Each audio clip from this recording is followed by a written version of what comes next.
Welcome to this week's energy series. We are Peyton, Corey, and myself, Yaila. This week we are talking about Dark Night of the Soul. What is that? What does it look like? And what do you do? Oh, such a great topic for this time. Peyton, how about let's start with you? Thanks, Yaila. Yeah, this is such a good topic for us to be talking about right now, because I think this is something that so many people are going through, and they might not have the vocabulary for it to know really what is happening to them. So I'm glad that we're going to take a look at Dark Night of the Soul. And so when I think of Dark Nights of the Soul, kind of two things come up for me. The first thing is, how do you recognize it?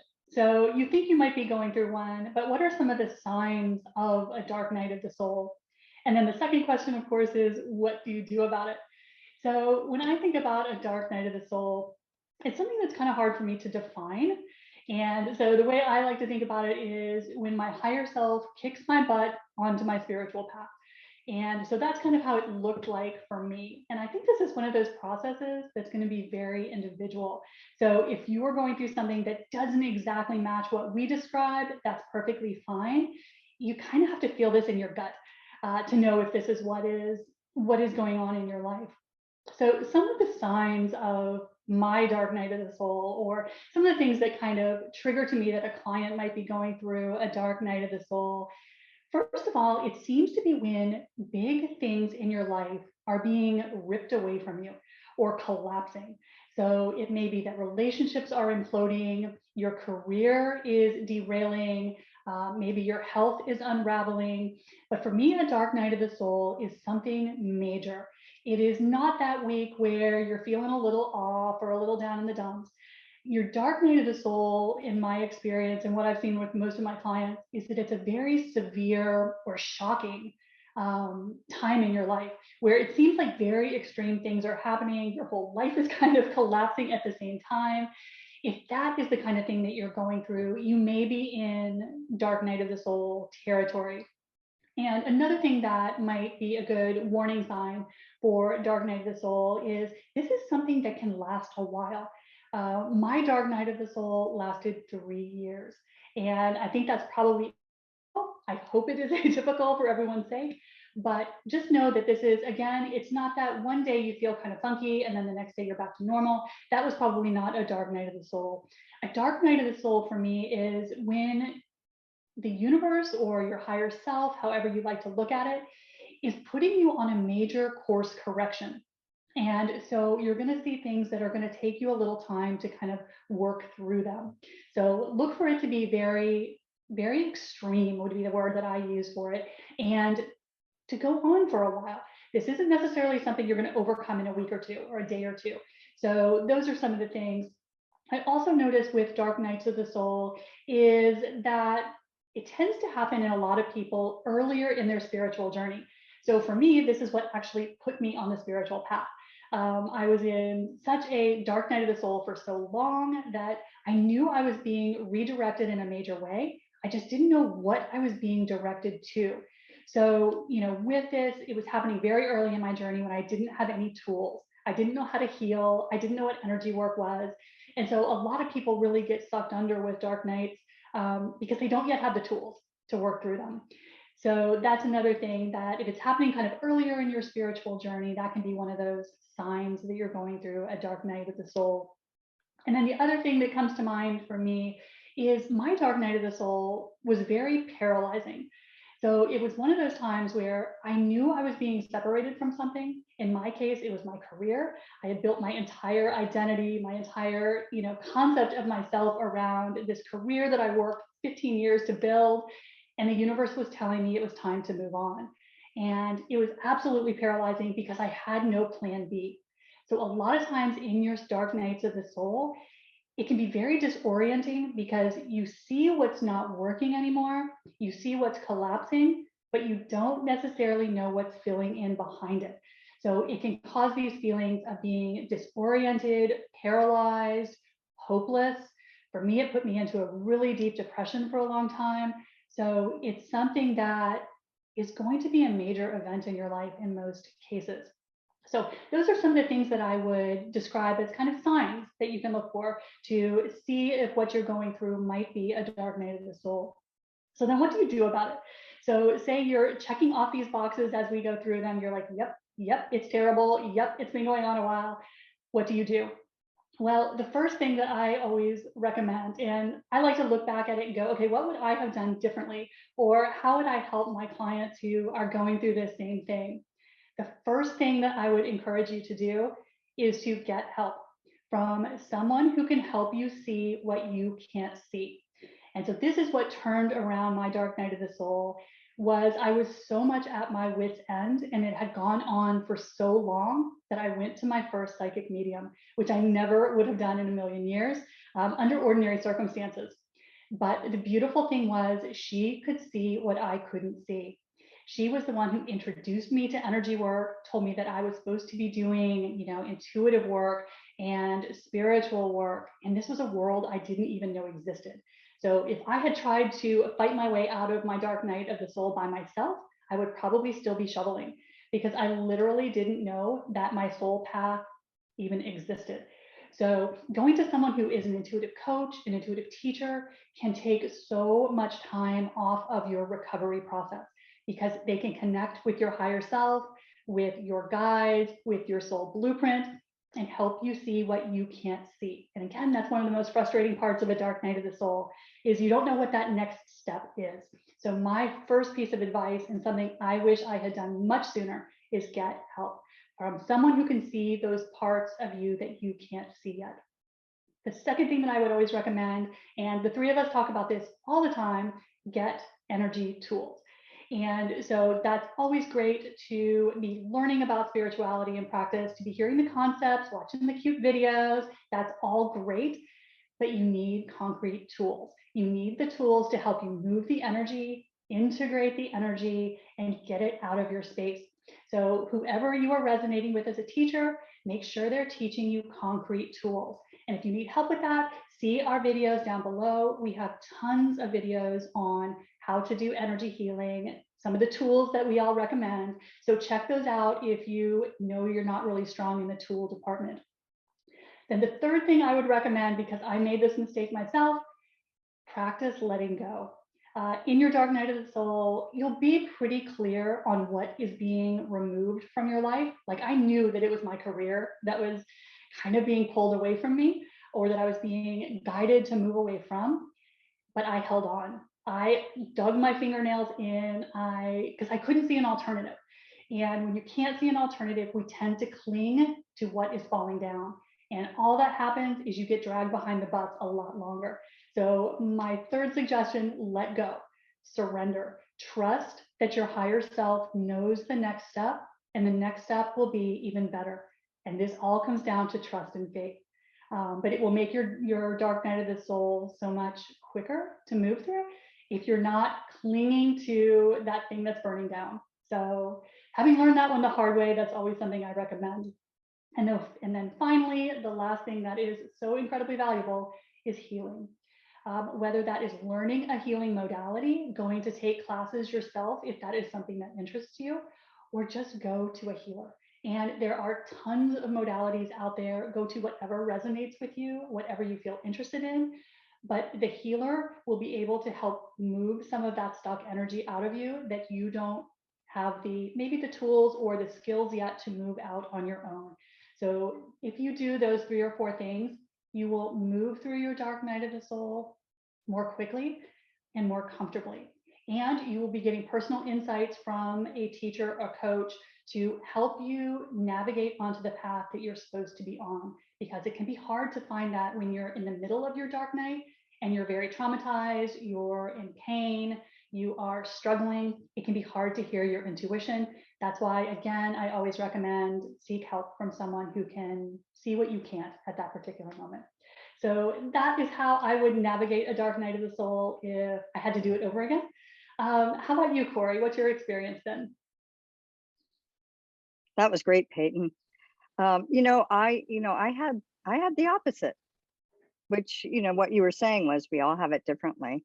And so for me, dark night of the soul, gosh, I thought I was going crazy. I did. I thought I was going crazy. For me, I had an extreme heightened anxiety. And I now know that I was not in my body at all. And I was going through a really horrific time. It wasn't a career change. It was a relationship change. But oh my gosh, I couldn't focus. I actually was a little extra hyper, but that was the anxiety. I also my senses, I could feel that something was going to happen, but I didn't know what it was or when it was. My senses were extra heightened. And this actually went on for at least a good year, possibly two, before I, randomly, well, I actually, interestingly enough, I went and tried to get some cranial sacrum work, and that helped a little bit. But along with the anxiety, kind of kicked in PTSD, and I literally thought I was going crazy. So I tried, cranial sacrum work. That helped a little bit, but I just continued to ask the universe for help. I was just like, help me, I don't know what's going on, until I ran into randomly, this woman popped into my life.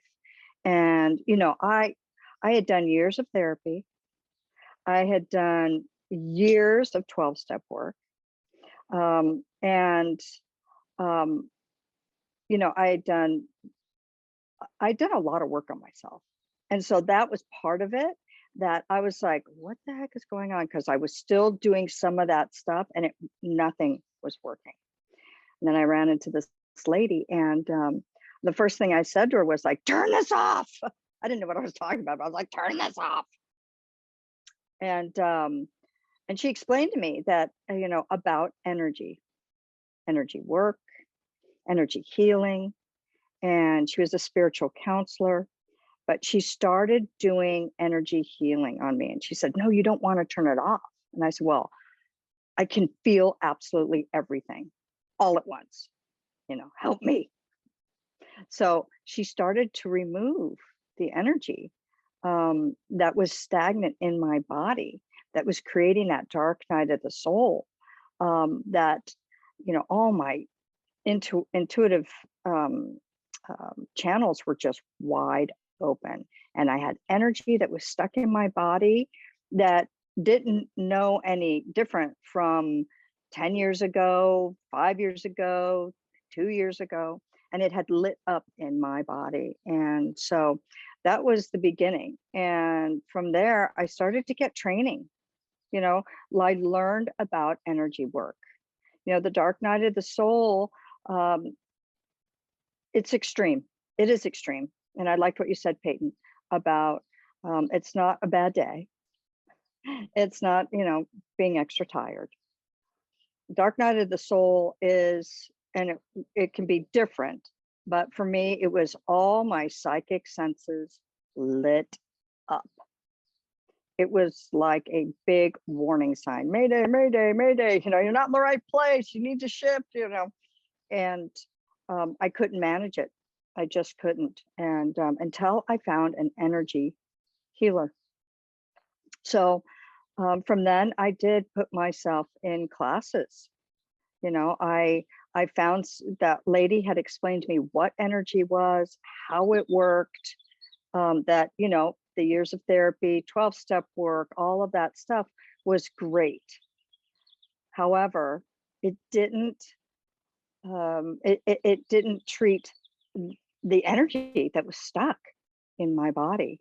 And I think that too is a dark night of the soul, is when we are being directed to a different path, and the energy and all the thing that triggers it is all the energy that was related to whatever it is you're feeling or going through, just lights up. And so from then I started getting training, because I just knew that I couldn't continue to walk around feeling the way I was, feeling absolutely everything. I just knew I was done. And I literally was just like, universe, help me. I didn't know what to do. So the energy work was a lifesaver. So yes, when you're going through a dark night of the soul, one, look at videos so that, when it happened for me, there wasn't really a lot of videos out to explain what was going on. First was, look at some videos. We have so many videos that talk about energy, how it affects you, different areas of your life and all other subjects really. But just to start acknowledging or find out, what is going on. So videos and finding an energy healer or a worker that can help locate what really is stuck or going on, can explain it to you and start healing it or removing the energy that's stuck. Because when it took that, for me, it took me 2 sessions before I was even able to even remotely have like my toes in my body. And then, finding classes to learn about energy, because yes, it's amazing to get an energy worker, healer, to help you explain and also start healing some of that energy. But what happens after that? We're still released out into the world, so to speak. And I've seen a lot of my clients, that is what has happened to them, where they have gone to energy healers and teachers and then released out into the world again and not knowing how to maintain a sovereign space, because energy is either ours or not ours. We don't know this, I wasn't raised that way. So finding classes that you can take. A lot of my clients end up being students of mine and Yaila's, because we need to learn how to manage our own energy and how to protect our energy. And it's also a discovery of who we are. And I really believe that the dark night of the soul is a complete reconstruction of who you are, redoing your beliefs, getting rid of the old beliefs that we've had that no longer serve us. And then the last thing is to remember to always have self-care and compassion for yourself. Because when you feel like you're going crazy, or like Peyton was saying, really just depressed, and you start doing energy work on yourself or learning it, have compassion with yourself. It took a long time to get where you were, and it doesn't change overnight. But the journey is so worth it, because, we're all sitting here, us ladies are sitting here right now, having had a dark night of the soul and done a lot of that inner work. It's a very big sign that inner work needs to be done. And society doesn't teach us that inner work is really important, though it is coming out more now. But have compassion with yourself. And if you need to rest. If you need that nap. And feed yourself good food. That always helps. It helps a lot, that self-care that we need when we're going through that dark night of the soul. And the last thing is, it does change. It feels like when you're in the dark night of the soul that our world is ending and we're never going to get through it. But we do. And we come out a lot brighter and a lot shinier. So what have you got, Yaila? You ladies are so brilliant. What do I have to follow after all of those great tips? So for me, the dark night of the soul is similar to what Corey and Peyton were sharing. The best way I can describe it is I actually feel like I had two in my lifetime.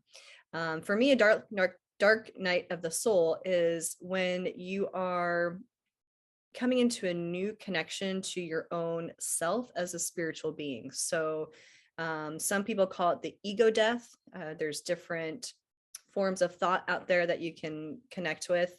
Some people call it a Kundalini awakening. You know, you're just kind of more tapped into other realms, new energy, yourself as a spiritual being. And that's why I find in agreement with Peyton and Corey, where it happens at the beginning of your spiritual journey. So the second piece to that is, yes, it's, you know, it's not just having a bad week or a slow week. For me, the dark night of the soul tends to last a few, that I've seen in myself and other people, a few months to even a few years. So depending on just your journey and kind of how it goes, and how many things are crashing around you, need to come back into alignment, come back on board. You know, it takes a few months to a few years to kind of get everything fully back on board. So it's something, as far as your new level of consciousness is, you're awakening to a new level of yourself and your new connection to all that is. You're also not recognizing old ways of how you saw yourself and you saw your life are now moving into new, different ways. And there's that kind of in between process. And then the third thing I would say is, when you're in that process, you don't know what outcome is coming. Sometimes you don't have the answer to the next step. You don't have the answer to the new level. You don't have the answer to what that new spiritually awakened self looks like. And that's why it feels dark. Like there's literally, you don't know which direction you're going to turn. So for me, my dark night of the souls were starting out. I was managing a restaurant at the time, and I decided to do Rolfing, which is, when you read about Rolfing, it's kind of like deep tissue massage is the best way I can describe it, but it talks about aligning the fascia on your body. So your body's just more in alignment. That's on the physical realm. However, when you first do Rolfing, it's like 10 weeks and there's a theme for each week. You're not told about it. Or at least I wasn't, through my practitioner. And my whole purpose of it, I knew there was a spiritual element to it, and I was curious. And you know, I think when people step into their spiritual journey on a conscious level, like a conscious choice stepping into it, we think it's going to be sunshine and rainbows, right? Watch our video on myths of spiritual awakening. It taps into some of that. So I thought it was going to be like this really great, beautiful experience. It was not at all. So I was going through this Rolfing process, managing a restaurant. I knew going into it, it wasn't where I saw myself in the future. However, on paper, it sounded great, whatever. Not going to go too much into the story. So going through Rolfing, you know, your body there, the whole premise of it is your body holds, your cells in your body hold physical and emotional memories. And so when you're going through Rolfing, it's releasing these memories and basically putting you physically back in alignment, but it's also putting you back in alignment on an energetic, spiritual level as well. And so I didn't understand the depths of that when I started it. I just felt called to do it. Halfway through, or almost all the way through, I ended up quitting my job with no other job lined up. But it was so physically unbearable to be in that position. I couldn't do it anymore. Like, even if I wanted to, and I tried to fake it to make it for months, it was just so uncomfortable that when push came to shove and I was confronted with having to make a decision, I had to step away and say no, even though I didn't know how I was going to pay my rent without anything else lined up. So I call the dark night of the soul. I kind of blew my life up. I call it blowing your life up. Your life blows up. There's no end sight. There's nothing to see afterward. My second dark night of the soul was a very similar thing. When I quit my job as a health coach, and it was a conscious choice to do both of these things. I saw my life was out of alignment. I thought I had the second time around, you know, the next steps lined up. However, when I came into that free time, I went through a second dark night of the soul where I tell my friends and people around me, I slept for a year and a half, basically, because it took so much energy of mine to kind of recalibrate after functioning in life another way of running energy that just wasn't in alignment with me, that my body just crashed. And in the beginning of the dark night of the soul, I used to beat myself up, like, what's wrong with me? I have all this time. I can start my business now. I mean, there's all these things that run through your head. And then you think you're ridiculous for having these thoughts like, could I really do this? And why did I think I could do this? This is not what other people do. So your dark night of the soul, you're really going to question yourself. You're going to question yourself on every aspect. You're not going to have the answers like you used to get. Even if you have some type of spiritual practice put in place.